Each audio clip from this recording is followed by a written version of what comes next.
तो दोस्तों, ये एक और नया दिन और मैं बलजीत परमार हाजिर हूँ एक नई कहानी, एक नया किस्सा लेकर।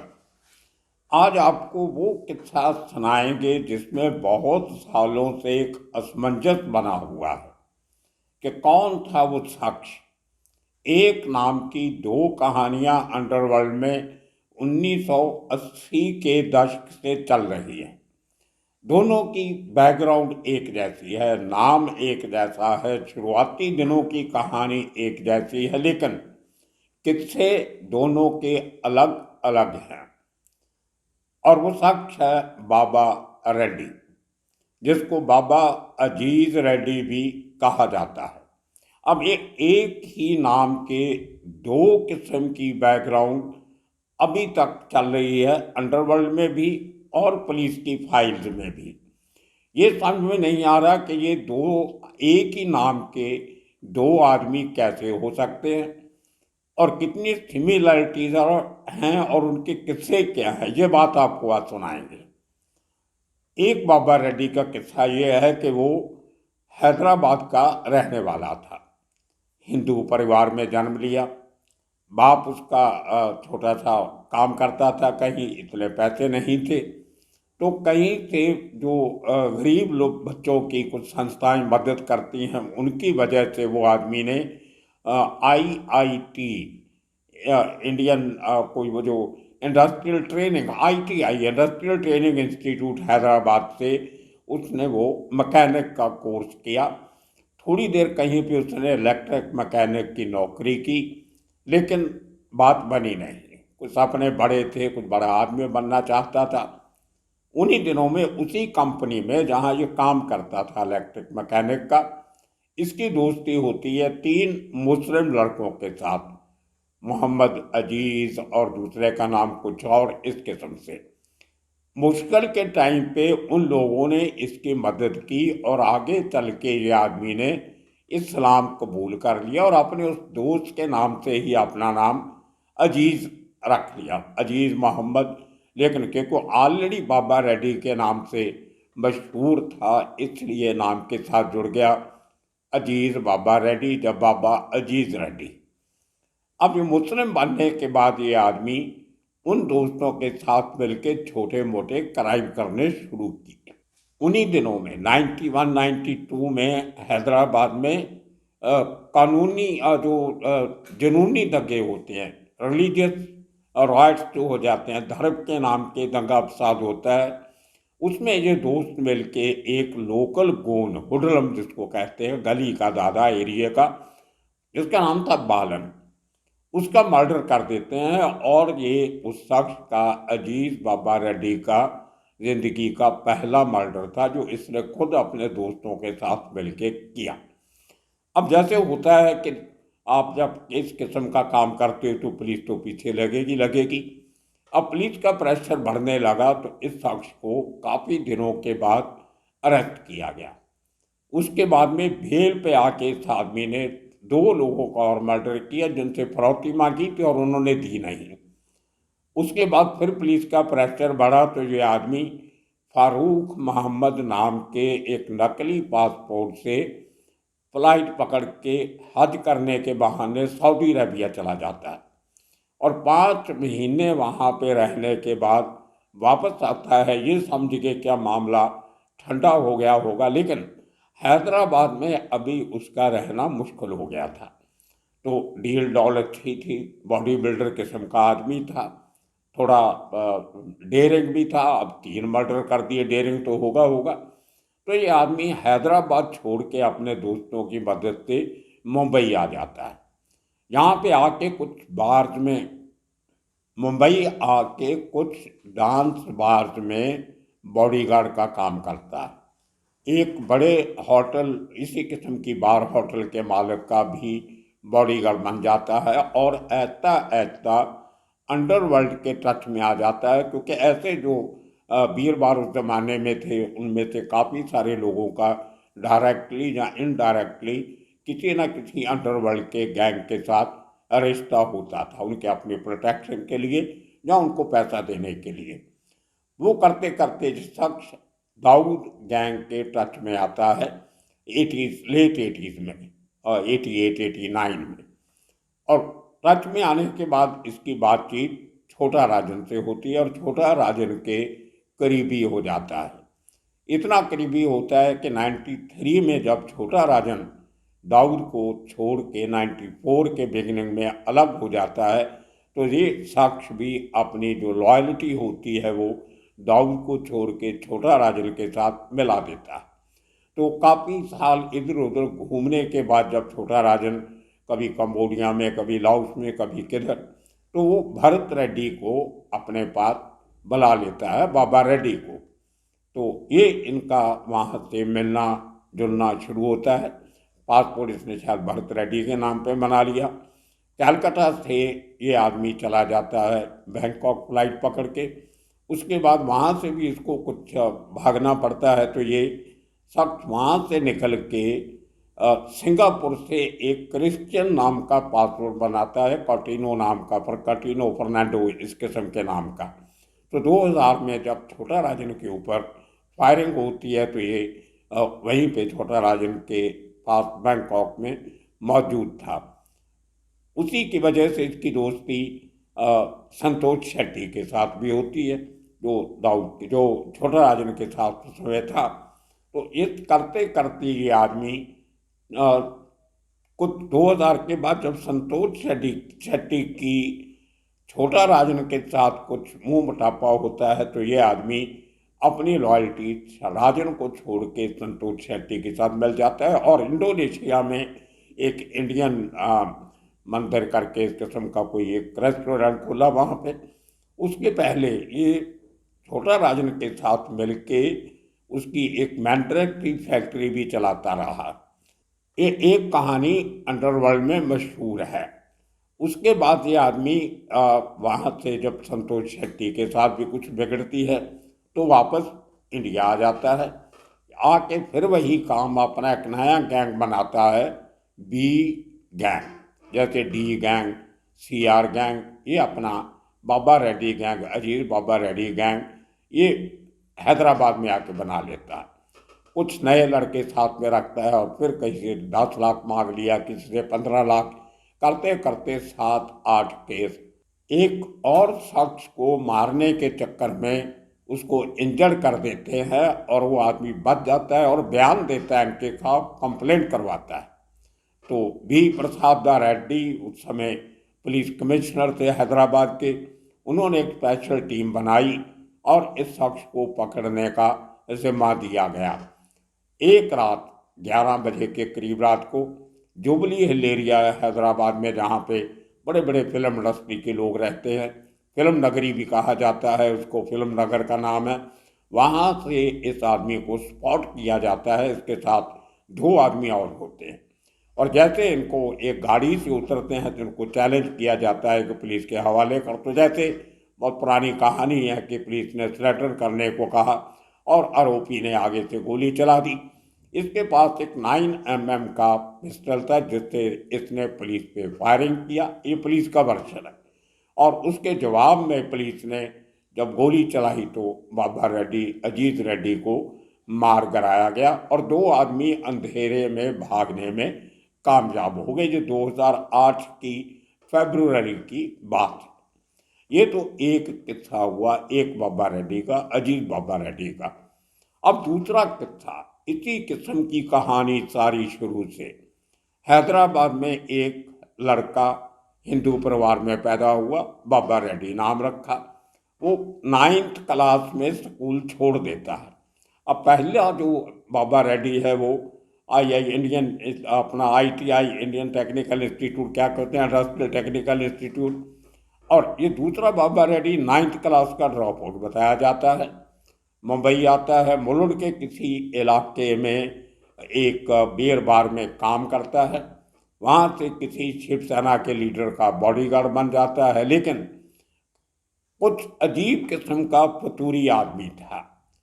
शिव जी, काली माता का भक्त बताया जाता था और उसी तरह से कुछ जो पाठ पूजा करने के बाद कोई खून का टीका लगाना या किसी बकरे की बलि देना या मुर्गे की बलि देना, इस किस्म के काम जंतर तंत्र मंत्र में पड़ गया।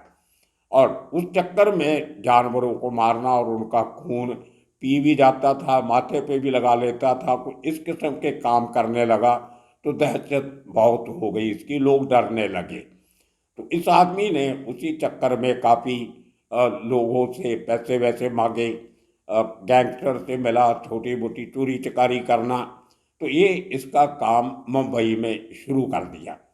जब वो दहशत बढ़ने लगी तो इस आदमी को पकड़ने के लिए जब पुलिस जाती थी तो इतना पावरफुल था, इतनी ताकत थी इसमें कि उस जमाने में भी धक्के वक्के मार के भाग जाता था। इसको पकड़ने की हिम्मत नहीं होती थी आम लोगों की।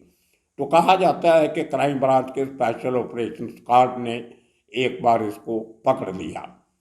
वो समय था, एक किस्सा मेरे मित्र हैं विवेक अग्रवाल, जिन्होंने खेल खला से किताब लिखी है, जिसमें 16 कुछ ऐसे एनकाउंटर्स की बात की है जो कम लोग जिनके बारे में जानते हैं। उनमें से एक अनवर बादशाह, जिसका एपिसोड हमने बनाया था पिछले साल, उसका भी जिक्र है। और सादिक कालिया का, आरिफ कालिया का, इन सब लोगों का जिक्र है जिनके नाम थोड़े अजीब हुआ करते थे लेकिन बहुत डेडली किलर हुआ करते। तो यहाँ पर इस आदमी ने भी, जो बॉम्बे वाला बाबा रेड्डी, अब इसकी मुस्लिम बनने की कहानी दूसरी किस्म की है। ये माहिम में जो काली माता के मंदिर में जाता था तो वहाँ से निकलते समय एक दरगाह पड़ती है, माहिम दरगाह जिसको बोलते हैं, बहुत मशहूर दरगाह है। वहाँ पे भी रुक जाता था। वहाँ इसकी निगाह एक लड़की के पड़ती है जो अक्सर वहाँ पे घूमती रहती थी दरगाह पे। तो इसकी निगाह उस पर टिकती है, इसको अच्छी लगती है। अब देखिए, क्रिमिनल होगा, कुछ होगा, लेकिन प्यार मोहब्बत के मामले में कोई आदमी को नहीं रोका जा सकता। अब इसने देखते देखते वन साइडेड अफेयर उस लड़की से कर लिया और एक दिन हिम्मत करके उसको बता ही दिया कि मैं तुम्हें प्यार करता हूँ और तुमसे शादी करना चाहता हूँ। तो उस लड़की ने भी देखा मेरा को आगे पीछे है नहीं, उस दरगाह पे घूमती रहती थी। तो उसने बताया कि मैं तो मुस्लिम हूँ और मेरा नाम शहनाज है, अगर आपको मेरे से शादी करनी है तो आपको इस्लाम धर्म कबूल करना पड़ेगा। तो इस आदमी ने पहले तो बहाना लगाया कि देखो, तुमने अभी शादी के लिए हाँ तो कर दी, शर्त भी रख दी, लेकिन मैं क्रिमिनल हूँ, मेरे ऊपर बहुत केस चल रहे हैं, मैंने खून किया है, मैं खून पीता भी हूँ, इस किस्म की बातें। तो लड़की बोलती मेरा उससे कोई लेना देना नहीं है, अब तुमने प्यार किया है तो चलो मैंने आपकी बात मानी, अब आप इस्लाम कबूल कर लो तो मैं शादी कर लूँ। तो ये बाबा रेड्डी इसके चक्कर में शादी करने के लिए अपना नाम रख लेता है अजीज बाबा रेड्डी। आप देखिए कितनी बातें मिलती जुलती हैं, उसी किस्म की बैकग्राउंड। लेकिन इसका ज़्यादा जो जोर है वो मुंबई पे दिया गया इस कहानी पे। इसमें एक और किस्सा विवेक अग्रवाल सुनाते हैं, पहले भी कई बार सुनाया, वो कोई 97-98 के करीब का किस्सा। उसमें कहा यह जाता है कि एक बार क्राइम ब्रांच ने अरुण गवली गैंग के एक बहुत बड़े गैंगस्टर को सीरियस क्राइम में पकड़ा और लॉकअप में जब पुलिस रिमांड पे था तो उसकी इंटरोगेशन हो रही थी। वो बहुत छात्र बदमाश था, कुछ बताता नहीं था। पुलिस उसको मारने लगती थी, 3rd डिग्री जिसको कहते हैं, तो वो ज़मीन पे लेट जाता था और गोल गोल घूमने लगता था, अजीब किस्म की आवाज़ें निकालता था, मर गया बचा लो, जब नकली बेहोश होने का ड्रामा करता था। बहुत बड़ा एक्टर था वो। तो पुलिस वालों को पता था कि इसको जितना मर्जी मार लो, ये बताएगा कुछ नहीं।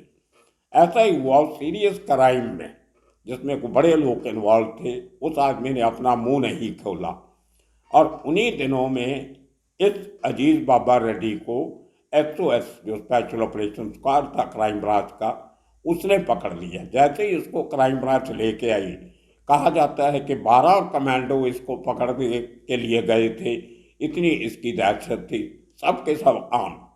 अब 12 लोगों को बीच बंदूकों के साए में इसको सीनियर इंस्पेक्टर जो क्राइम ब्रांच के थे उनके सामने पेश किया गया। तो इसको देखते ही सीनियर इंस्पेक्टर को ख्याल आया कि अब वो अरुण गवली का जो गुर्गा है वो सब कुछ अपने आप बताएगा। तो अपने ऑफिसर को बोलते हैं कि इसको बाद में बात करेंगे, पहले इसको उस सेल में जाके बंद कर दो जिस सेल में ऑलरेडी अरुण गवली का आदमी बंद था, जो कुछ बता नहीं रहा था। 3-4 दिन से पिटाई हो रही थी उसकी। तो शाम को जब उसके सेल में इसको बंद किया जाता है तो वो आदमी ने इसका नाम सुना होता है। जो आदमी 3 दिन कुछ नहीं बोला, बाबा रेड्डी को जब उसके सेल में अंदर बंद करके बाहर से ताला लगाया गया तो बाबा रेड्डी ने तो कुछ नहीं बोला। उसने अपनी को पाठ पूजा की हुई तो धुनकी में चद्दर ली और सो गया, गुराड़े मारने लगा। ये विवेक अग्रवाल की जुबान से उस किताब में जिक्र है, खेल खलास में। तो लेकिन वो आदमी ज़मीन पे बैठने से डरने लगा। उसको ये लगने लगा कि ये आदमी अभी बाबा रेड्डी, अजीज़ रेड्डी अगर जाग गया तो मुझे खा जाएगा, मार जाएगा, चबा जाएगा। इतनी दहशत थी उसकी। तो वो सेल से जो बाहर कांस्टेबल बैठे होते हैं लॉकअप में, उनको कहता है मुझे बाहर निकालिए, मैं सब कुछ बताने को तैयार हूँ, मैं इसके सामने नहीं मैं रह सकता इस सेल में, या तो इसको निकालिए या मुझे बाहर निकालिए, जो आपको चाहिए मैं सब बताता हूँ। तो ले उस आदमी को बाहर निकाला गया, नीचे क्राइम ब्रांच के ऑफिस में लेके जाया गया। तो जो क्राइम ब्रांच का लॉकअप है वो क्राइम ब्रांच के अंदर ही है, साथ में जुड़ा हुआ है, सामने एक बैरक है। एडिशनल कमिश्नर के ऑफिस के साथ सेल बना हुआ है 4 फ्लोर का। वहाँ पे फर्स्ट फ्लोर, सेकंड फ्लोर पे क्राइम ब्रांच की कुछ यूनिट भी बैठती हैं। ये वही सेल है जहाँ एक ज़माने में संजय दत्त को रखा गया था 93 के ब्लास्ट के बाद, और बाद में जब अजमल कसाब को पकड़ा गया था बॉम्बे शूट आउट में, उसको भी शुरुआती दिनों में उसी लॉकअप में पूछताछ हुई थी। तो बहुत सेंसिटिव सेल है। रंगा बिल्ला भी उसी सेल में थे और वहाँ से एक बार भाग भी गए थे। खैर, तो उस आदमी को निकाला गया सेल से। उसने नीचे आके जो पुलिस वालों को चाहिए था वो सब उसने बिना मार खाए उगल दिया। तो ये बाबा रेड्डी का, अजीत रेड्डी का एक और किस्सा जो अंडरवर्ल्ड में प्रचलित है। और कहा जाता है उसके बाद जब वो छूटा, जमानत पे बाहर आया, लेकिन उसका इतना दहशत हो गया था कि लोग जहाँ से निकलता था अपने दरवाजे बंद कर लेते थे। और अल्टीमेटली सीनियर अफसर्स ने उसको ठिकाने लगाने का प्लान बनाया कि इसको मार के कोई फायदा नहीं, कुछ सुधरने वाला है नहीं, एक परमानेंट न्यूसेंस वैल्यू हो गई है। तो कहा जाता है कि इंस्पेक्टर विष्णु कुम्भार जो क्राइम ब्रांच के इंचार्ज थे उस समय पे, उन्होंने अपनी टीम के साथ, जिसमें शायद प्रकाश जॉर्ज थे इंस्पेक्टर जो बाद में एसीपी रिटायर हुए, इनकी टीम ने उस आदमी को बड़े तरीके से कॉर्नर किया चुना भट्टी के पास, और एक उजाड़ सी जगह पे जहाँ एक नाला जाता था पानी का, उसके किनारे पे इसको इनकाउंटर करके दुनिया से हटाया। लोगों ने आराम की सांस ली और जहाँ भी जाता था वो एरिया शांति से रहने लगा। तो दोस्तों, ये कुछ 2 कहानियाँ बिल्कुल एक जैसी, लेकिन करैक्टर दोनों अलग अलग। अब मैंने अपने हैदराबाद के सोर्स जो पुराने पत्रकार हैं कुछ, वो होटल वालों को, रेस्टोरेंट वालों को ढूंढा जो उस ज़माने में रेस्टोरेंट चलाया करते थे, बाद में शिफ्ट करके कोई कर्नाटका चला गया, कोई हैदराबाद चला गया। लेकिन मैंने उन बार्स का नाम नहीं लिया जहाँ बताया जाता था कि पहला जो अजीत शेट्टी है, रेड्डी है, बाबा रेड्डी, वो काम करता था। उनसे भी मैंने संपर्क साधा है। आने वाले कुछ दिनों में उसकी पूरी डिटेल्स आने के बाद ये खुलासा करेंगे कि ये वाकया ये 2 आदमी थे या उनका लीजेंड बना के कहानियों को नून नमक मिर्च लगा के उनको अंडरवर्ल्ड में पेश किया जाता है। ये भी है, उस ज़माने में कुछ पत्रकार ऐसे भी थे जो इस किस्म की कहानियाँ बना लेते थे अपने अखबारों में छापने के लिए या अपना नाम चमकाने के लिए। उनमें से कुछ तो इस दुनिया में नहीं रहे, कुछ है वो फैक्ट्स को फिक्शन बना के जैसे सामान बेचने की बात होती है उस तरह करते रहे। लेकिन मैंने उनसे बातचीत, उनसे भी करूँगा एक बार। बहुत से लोग हैं जिनको, पुराने लोग अभी जिंदा हैं मेरे साथ जो काम करते थे, तो इसका खुलासा करेंगे। बहुत इंटरेस्टिंग सब्जेक्ट है। तो दोस्तों, ये थी वो 2 बाबा रेड्डी और बाबा रेड्डी, अजीज बाबा रेड्डी। बड़ा अजीब सा सारा किस्सा। तो इंतज़ार कीजिए आने वाले दिनों की। तब तक के लिए आप सबका बहुत बहुत शुक्रिया, धन्यवाद।